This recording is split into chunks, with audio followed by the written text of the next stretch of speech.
जी, अगर मैं बात करूँ तो प्री नर्सरी से लेकर 10th तक मैं क्लासिक पब्लिक हाई स्कूल की स्टूडेंट रही हूँ, जो कि अहमदपुरा में लोकेटेड है।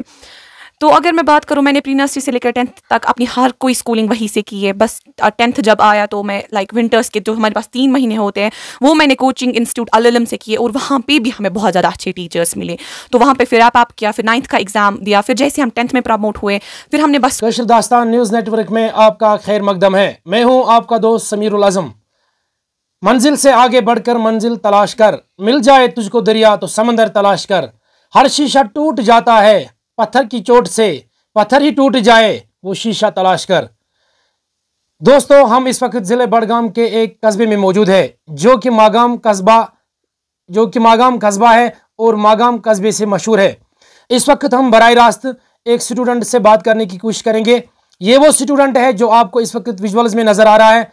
ये वो स्टूडेंट है जिसका नाम अज़रा इकबाल है। अज़रा इकबाल, हम इस वक्त बराह रास्त आपको अज़रा इकबाल के दौलत खाने से दिखा रहे हैं। ये वो स्टूडेंट है जिसने 2024 के 10th एग्ज़ाम में एक अच्छा खासा स्कोर करके कामयाबी अपने नाम की है। ये वो स्टूडेंट हैं जिसने 496 मार्क्स हासिल किए और अपने साथ अपने माँ बाप का नाम और ख़ासकर ज़िले बड़गाम का नाम रोशन किया है। हम अज़रा जान से बात करने की कोशिश करेंगे, इनकी क्या मैसेज है, इनका क्या ख्याल है, हम आप तक पहुँचाने की कोशिश करेंगे।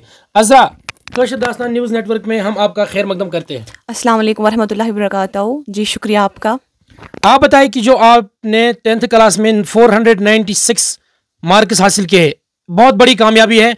मुझे लगता है कि इस इलाके में आप वो लड़की हैं जिसने पहला नंबर हासिल किया है, 496। तो आप हमारे नाज़रीन तक क्या पैगाम देना चाहती है? जी, पहले मैं ये कहूँगी कि ये जितना भी है सब अल्लाह ताला का दिया है, उनकी खैर बरकत से मिला है, उनकी रज़ामंदी से मिला है। जब अल्लाह ताला चाहते थे तो मैं मेहनत कर पाई, तो मैं ये हासिल कर पाई। फिर दूसरी बात, ये क्रेडिट जो है ये मेरे टीचर्स तक जाता है। मैं क्लास पब्लिक हाई स्कूल की स्टूडेंट हूँ, तो जो भी वहाँ पे टीचर्स थे, चाहे वो टीचिंग स्टाफ थे, नॉन टीचिंग स्टाफ थे, उन्होंने हमें लिमिटलेस सपोर्ट किया। चाहे हम उनको रात के 10 बजे कॉल करते थे या कभी भी कॉल करते थे, वो हमारी कॉल को आंसर देते थे और हमें हमेशा गाइड करते थे। तो मैंने पूरे साल ट्यूशन्स कहीं से नहीं किए, मैंने घर पे जो स्कूल में हमें पढ़ाते थे वो मैंने पढ़ा, और बस अपने पेरेंट्स का सपोर्ट लिया। उन्होंने मुझे, मेरे पापा ने मुझे हर वक्त गाइड किया कि कैसे पढ़ो, कहाँ से पढ़ो।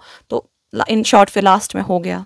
अज़रा, आप बताएं, जब बोर्ड ऑफ स्कूल एजुकेशन ने 10th का रिजल्ट डिक्लेयर किया, जब आपको ये मालूम हुआ कि मैंने 496 मार्क्स हासिल किए, तो आप बताएं आप कितने खुश हुए, आपकी कैसी फीलिंग्स रही उस टाइम?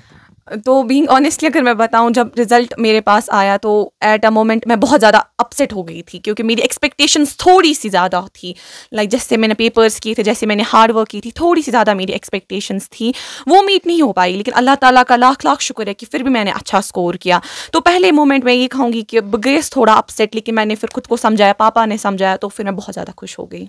अच्छा, आप बताएं कि आपने 10th में बहुत अच्छा टॉप किया है, ये आपके दिल में कब से ऐसा ख्वाब उजागर हुआ कि मैं 10th के एग्जाम में बहुत बड़ी बाजी मारूं, तो हमारे नाज़रीन तक पहुंचाएं? जी, ऐसा कुछ था नहीं कि मुझे टॉप करना है, बट ये था कि बचपन से प्री नर्सरी से लेकर 9th तक मैं पूरे स्कूल की टॉपर रही हूँ।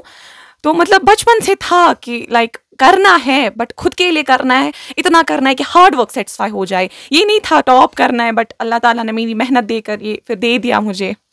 हम आपकी स्कूलिंग के बारे में जानना चाहते हैं। आप बताएं कि आपकी स्कूलिंग कहाँ कहाँ से हुई, जो आपका एजुकेशनल जर्नी रहा, कहाँ से कहाँ तक रहा, हमारे नाज़रीन तक पहुँचाएं। जी, अगर मैं बात करूँ तो प्री नर्सरी से लेकर 10th तक मैं क्लासिक पब्लिक हाई स्कूल की स्टूडेंट रही हूँ, जो कि अहमदपुरा में लोकेटेड है। तो अगर मैं बात करूँ, मैंने प्री नर्सरी से लेकर 10th तक अपनी हर कोई स्कूलिंग वहीं से की है। बस 10th जब आया तो मैं विंटर्स के जो हमारे पास 3 महीने होते हैं, वो मैंने कोचिंग इंस्टीट्यूट अल-इल्म से किए, और वहाँ पे भी हमें बहुत ज़्यादा अच्छे टीचर्स मिले। तो वहाँ पे फिर आप किया, फिर 9th का एग्ज़ाम दिया, फिर जैसे हम 10th में प्रमोट हुए, फिर हमने बस स्कूल से पढ़ा, उसकी फिर सेल्फ रिविजन की घर में, बस इतना ही। हमें सुनने में आया कि आपने कहीं से भी ट्यूशन हासिल नहीं किया है, ये कितना सच है, हमारे नाज़रीन तक पहुँचाएं। जी, ये बिल्कुल सच है। मैंने जैसे पहले ही बोला कि बस मैंने 3 महीने में गई हूँ ट्यूशन, दिसंबर, जनवरी, फरवरी में गई हूँ वहाँ ट्यूशन। वहाँ पे हमने बेसिक्स अंडरस्टैंड की, फिर मैंने ट्यूशन क्विट कर दिया क्योंकि मेरे लिए बहुत हेक्टिक बन जाता था, और मैं बिलीव करती हूँ कि सेल्फ स्टडी बहुत ज़्यादा इंपॉर्टेंट होती है। तो फिर बस मैंने वहीं पे ट्यूशन क्विट किए। फिर मैंने मार्च टू दिसंबर, फिर मार्च टू नेक्स्ट मार्च, जब तक हमारा एग्जाम था, मैंने फिर खुद स्कूल से सारा पढ़ा और फिर घर पे आके वही सब रिवाइज किया। जब आपने अपने क्लास 10th क्लास में बहुत अच्छा खासा स्कोर किया, तो अगर हम ज़िले बड़गाम की बात की जाए तो पूरा इलाका खुश हुआ, क्योंकि अब आपने अपने साथ माँ बाप का नाम, खानदान का नाम और खासकर अपने इलाके का नाम, ज़िले बड़गाम का नाम रोशन किया है। तो एक पूरे इलाके को आपके साथ एक मजबूत उम्मीद अब जुड़ गई। आप इस उम्मीद को अब किस नज़रिए से देखते हैं? जी, रही बात इसकी, तो मैं बहुत फ़ख्र महसूस करती हूँ कि लाइक मेरे मोहल्ले या मेरे समाज के लोगों ने मुझसे एक उम्मीद वाबस्ता की, और मैं प्रॉमिस करती हूँ कि मुझसे जितना हो सकेगा मैं इस उम्मीद को हर मरते दम तक बरकरार रखूँगी। जितने मुझ में गट्स है, जितनी मुझ में कैपेबिलिटीज़ है, मैं उन सबको 100% फुली यूटिलाइज़ करूँगी, और इंशाल्लाह ज़रूर एक दिन मैं अपने माँ बाप और अपने पूरे नेशन, पूरे मागाम का नाम रोशन करूँगी। आप बताएं, जो स्टूडेंट्स अभी 10th क्लास में दाखिल हुए, जो अभी तैयारी कर रहे हैं 10th क्लास की, उनके लिए आपका क्या पैगाम रहेगा? जी, बस मैं उनको ये बोलूँगी कि 10th को आप पहले एंजॉय कीजिए। कि हमने सुना है कि पूरे साल बस पढ़ो पढ़ो पढ़ो, उतना नहीं करना है। लाइक अब हम स्कूल से निकले, बट अब हमें याद आ रहा है कि हम किस चीज़ को मिस कर रहे हैं। तो 10th एक ब्यूटीफुल पीरियड है, आप पहले उसको अच्छे से एंजॉय कीजिए। मैं नहीं कह रही हूँ कि पढ़ना नहीं, आपने स्कूल में पढ़ा, फुल कंसंट्रेशन के साथ पढ़िए, फिर घर पे आके वही रिवाइज करिए, ताकि आपको फिर लास्ट के दिनों में पाइल अपना हो जाए कि खुदाया वकुस पायरी ऊता वंशन में हक थे वकुस पायरी। तो साथ साथ पढ़िए, जितना पढ़ा जा रहा है साथ साथ पढ़िए, कॉन्सेप्ट्स को अंडरस्टैंड कीजिए, और 10th को अच्छे से एंजॉय कीजिए, क्योंकि ये पीरियड फिर आपकी लाइफ में कभी नहीं आएगा। और हार्ड वर्क कीजिए, डेडिकेटेड रहिए, आराम आराम से पढ़िए। अगर हम अपने समाज की बात करें, बहुत सारे स्टूडेंट्स यहाँ ऐसे भी मौजूद होते हैं जिनके अंदर एक एग्जामिनेशन फोबिया रहता है, वो एग्जाम देने से डरते हैं। लेकिन अगर हम उनकी काबिलियत की बात करें, कोई अंदाजा नहीं होता है, वो बहुत इंटेलिजेंट होते हैं, but they feel examination phobia. What will be your message for them? The only message of mine for them is that take exam as a fun. Like अगर आप इससे डरते हैं तो ये आपको और ज़्यादा डराएगा। ये एक प्रोवर्ब मैंने सुनी है कि जितना हम किसी चीज़ से डरते हैं सुशे ज़्यादा और वापस खुद स्नावान। तो आप एग्जाम को एज अ फन फैक्ट लीजिए। आपको पता है कि आपने 100% अपना दिया है, तो ऐसा कहते हैं कि give your best, rest leave on almighty. तो आपने जितना किया है आप उस पर फोकस कीजिए। और जब हम एग्जाम से पहले, मैं बताऊंगी, हर किसी को फोबिया होता है, लेकिन जब हम फिर उस एनवायरनमेंट में एंटर करते हैं, वहाँ पे टीचर्स को देखते हैं, स्टूडेंट्स को देखते हैं, तो एक उम्मीद जग जाती है ऑटोमेटिकली दिल में कि नहीं, अब हम कर पाएंगे। तो मेरी यही मैसेज आप सबसे कि आप डरिए मत, आप बस अपना बेस्ट दीजिए, बाकी आप अल्लाह ताला पे छोड़िए। और रही बात फोबिया की, जितना आप इससे डरेंगे ये आपको और डराएगा, लिहाजा डरना नहीं है, बस अच्छे से पढ़िए आप। It is universal truth, hard work is the key of success. आप कोई अपना पर्सनल हैबिट हमारे नाजरीन तक शेयर करें, किस तरह का टाइम टेबल आपने बना के रखा था, किस तरह का टाइम टेबल आपने फ्रेम किया था ताकि आपको बहुत बड़ी कामयाबी मिली?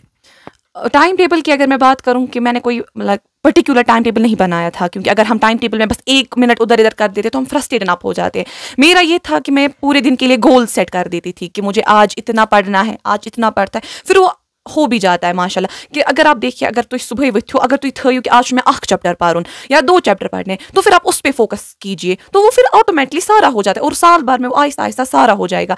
बस मैं ये कहूँगी, बस मेरी एक तो हैबिट थी, डेडिकेशन के साथ मैं पढ़ती थी, और जब भी मैं पढ़ती थी मैं फुल कंसंट्रेशन होकर पढ़ती थी, ना कि मतलब जब मैं पढ़ूँ आँख नज़र हो पर या फैमिली के साथ, नहीं। जब आप पढ़ो, आप बस उस टाइम पढ़ो, सेपरेट कुछ अल्लाह का अपना थोड़ा सा कमरा ले लो, उसमें अच्छे से पढ़ो, विदाउट एनी डिस्टर्बेंस पढ़ो, और फुल कंसंट्रेशन के साथ पढ़ो, एंड विथ प्रॉपर डेडिकेशन।